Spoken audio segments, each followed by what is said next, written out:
আসসালামু আলাইকুম ওরহমতুল্লাহি বারাকাতুহু। সম্মানিত ভিউয়ার্স, আমাদের অনেক মানুষ হজে গেছেন। তো একটা বিষয় হলো তাওয়াফের সুন্নত আমরা অনেকে হয়তো জানি না, তাই আজকের এই ভিডিও তাদের উদ্দেশ্যে। 1 নম্বর, হাজারে আসওয়াদ চুম্বন করা। 2 নম্বর, ইজতেবা করা। 3 নম্বর, প্রথম 3 চক্করে রমল করা। অবশিষ্ট চক্করগুলি রমল না করে বরং ধীরে সুস্থে তাওয়াফ করা। 5 নম্বর, সাই এবং তাওয়াফের মাঝে ইস্তিলাম করা। ইহা সেই ব্যক্তির জন্য যিনি তাওয়াফের পর সাই করবেন।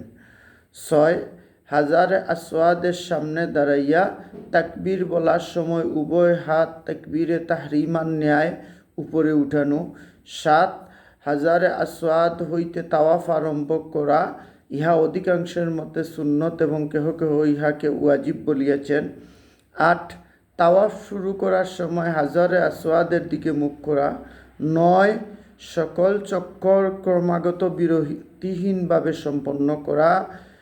10, শরীর ও কাপড় চোপড় নাজাসতে হকিকি হইতে পাক থাকা।